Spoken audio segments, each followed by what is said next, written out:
வணக்கம் வெற்றி. வணக்கம். வணக்கம். எல்லாரும் எப்படி இருக்கீங்க? நல்லா இருக்கீங்களா? இன்னைக்கு என்ன பண்ண போறீங்க வெற்றி? இன்னைக்கு வாட் இஸ் ஸ்பெஷல் டுடே? இன்னைக்கு சம்மர் ஸ்பெஷல் ஊர்காய்.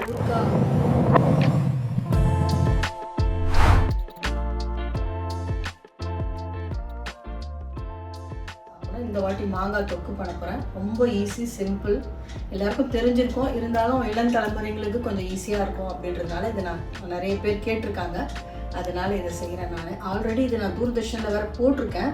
எல்லாரும் கேட்டதுனால, யங்ஸ்டர்ஸ் கேட்டதுனால இதை மறுபடியும் நான் பண்ணுறேன். அதுக்கு தேவையான பொருளாக எடுத்து வச்சுருக்கேன். பார்க்கலாமா எப்படி பண்ணலான்ட்டு. மாங்காய் தொக்குக்கு நான் ஒரு 2 மாங்காய், சின்ன மாங்காய் நல்லா தோல் சீவிட்டு இது மாதிரி துருவி வச்சுருக்கேன். அதுக்கு chilli powder, Kashmiri chilli powder, வெறும் சில்லி பவுடர் தான் யூஸ் பண்ணணும். அதனால் சில்லி பவுடர் 2 ஸ்பூன் எடுத்து வச்சுருக்கேன். கடுகு, வெந்தயம் 1 ஸ்பூன், பெருங்காயம், எண்ணெய், நல்லெண்ணெயில் தான் பண்ணணும், அதனால் நல்லெண்ணெய் எடுத்து வச்சுருக்கேன். தேவைக்கேற்ற உப்பு. கடாய் வச்சுருக்கேன். அதை பற்ற வச்சுட்டு ஊறுகாய்க்கு அதுக்கணும். ஃபஸ்ட்டு இது மாங்காவை இதுக்கு எண்ணெய் போட்டுக்கலாம். எண்ணெய் நான் நல்லா ஒரு கரண்டி எண்ணெய் ஊற்றிருக்கேன். இப்போ அதில் கடுகு, சீரகம் போடுறேன். 5 கடுகு சீரகம் போட்டிருக்கோம். கடுகு நல்லா பொரிக்குது. பொரியும் போது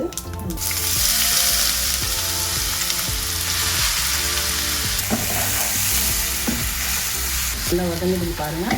இப்போ மாங்காய் வதங்கும் போது நம்ம இந்த ஊறுகாய் பட்டு உப்பு போட்டுக்கணும். இப்போ மாங்காய் நல்லா சீக்கிரம் வதங்கிடும். 5 மினிட்ஸ் நல்லா வதங்கணும். ஆறின பிறகு தான் நம்ம மிளகாத்தூள், மசாலா எல்லாம் போட்டு அதில் கலக்கணும். இது ஆறட்டும்.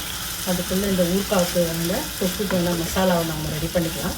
இப்போ ஆஃப் பண்ணிடுறேன் நான் இதை மாங்காவை. இப்போ அதுக்கேற்ற தொக்குக்கேற்ற பொடி அரைக்க போகிறோம். 1 ஸ்பூன் வெந்தயம், 1 ஸ்பூன் ஃபுல்லாக கடுகு. எண்ணெய் போட வேண்டாம். இது ட்ரை ரோஸ்ட்டு தான் பண்ணணும். கடுகு நல்லா பொரிஞ்சிச்சு, வெந்தயமும் செவந்துச்சு. நம்ம நல்லா 1 ஸ்பூன் பெருங்காயம் போட்டுக்கலாம். அதுக்கு இதை ஆஃப் பண்ணிடலாம். ஆஃப் பண்ணிவிட்டு மிக்சியில் பொரிச்சு வச்சுக்கணும். கடுகு, வெந்தயம், பெருங்காயம் நல்லா வறுத்து வச்சிட்டோம். இதை பொடி பண்ணி வச்சுக்கலாம். அதுக்குள்ளே நம்ம ஊறுகாய்க்கு தேவையான எண்ணெயை நல்லா காய்ச்சி வச்சுக்கலாம். எண்ணெய் காய்ச்சி நல்லா எண்ணெய் ஆறணும், சூடாக ஊற்றக்கூடாது. அதனால் நம்ம நல்லெண்ணெயை ஒரு கரண்டி நல்லெண்ணெய் வச்சுருக்கேன். இதை காய்ச்சிக்கலாம். காய்ச்சி ஆற வச்சுக்கலாம். சுத்தமாக ஆறணும். மாங்காய் ஆறணும். மாங்காய் நல்லா ஆறிச்சு பாருங்கள். நம்ம வதக்கி வச்சது 2 ஸ்பூன் ஃபுல்லாக சில்லி பவுடர் போடுறோம்.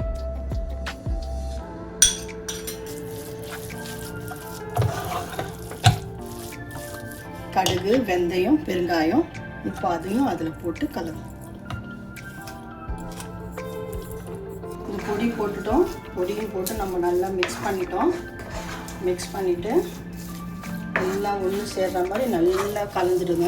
அதுக்காக தொக்கு அவ்வளோ அழகாக இருக்குது பாருங்கள். டேஸ்ட்டும் சூப்பராக இருக்கும் இதுக்கு. இப்போ நம்ம எண்ணெய் நல்லா காய்ச்சி ஆற வச்சுருக்கோம். அந்த எண்ணெயை ஊறுகாய்னாலே நமக்கு எண்ணெய் நிறைய இருக்கும், அப்போ தான் ஊறுகாய் கெடாது. நல்லா மிக்ஸ் பண்ணிட்டேன். நம்ம போட்ட மிளகாத்தூள், இந்த பொடி, கடுகு, வெந்தயம், பெருங்காயம் போட்ட பொடி, அதையும் போட்டு கலந்துட்டு லாஸ்ட்டில் எண்ணெய் நம்ம நல்லெண்ணெய் காய்ச்சி ஆற வச்சுருந்தோம், அதையும் போட்டுட்டோம். ஊறுகாய் தொக்கு, மாங்காய் தொக்கு சூப்பராக ரெடி ஆகிடுச்சு. இப்போ நான் ஒரு சர்விங் பிளேட்டுக்கு மாற்றி உங்களுக்கு காமிக்கிறேன். மாங்காய் தொக்கு சூப்பராக ரெடி ஆகிடுச்சு பாருங்கள். வித்தின் 10 மினிட்ஸ் தான். நீங்கள் மாங்காய் திருவி ரெடியாக வச்சுருந்தீங்கன்னா பொடியை அரைச்சி வதக்கிட்டு ஒரு 10 நிமிஷத்தில் பண்ணலாம். இந்த ஊறுகாய் நீங்கள் 1 வாரம் ஆனாலும் உங்களுக்கு கெடாது. ஒரு பாட்டிலில் போட்டு வச்சுட்டு ஸ்டீல் ஸ்பூன் மட்டும் போடாதீங்க. ஒரு மர ஸ்பூன் இல்லை பிளாஸ்டிக் ஸ்பூன் போட்டு யூஸ் பண்ணுங்கள். ஏன் போடக்கூடாது? ஸ்டீல் போட்டால் காலம் பூத்துரும். அதனால் ஒரு மர ஸ்பூனு இல்லை ஒரு பிளாஸ்டிக் ஸ்பூன் போட்டு கண்ணாடி பாட்டிலில் போட்டு வச்சிங்கன்னா 1 வாரம் ஆனாலும் இது கெடாது. சூப்பராக இருக்கும். சான்ஸே இல்லை. இது இட்லிக்கு அவ்வளோ அருமையாக இருக்கும். தயிர் சாதத்தோடு சாப்பிட்டிங்கன்னா செம்மையாக இருக்கும். சூப்பராக இருக்கும். இதே மாதிரி சூப்பரான ஒரு ரெசிபியில் உங்களை மறுபடியும் சந்திக்கிறேன். நன்றி. தேங்க்யூ.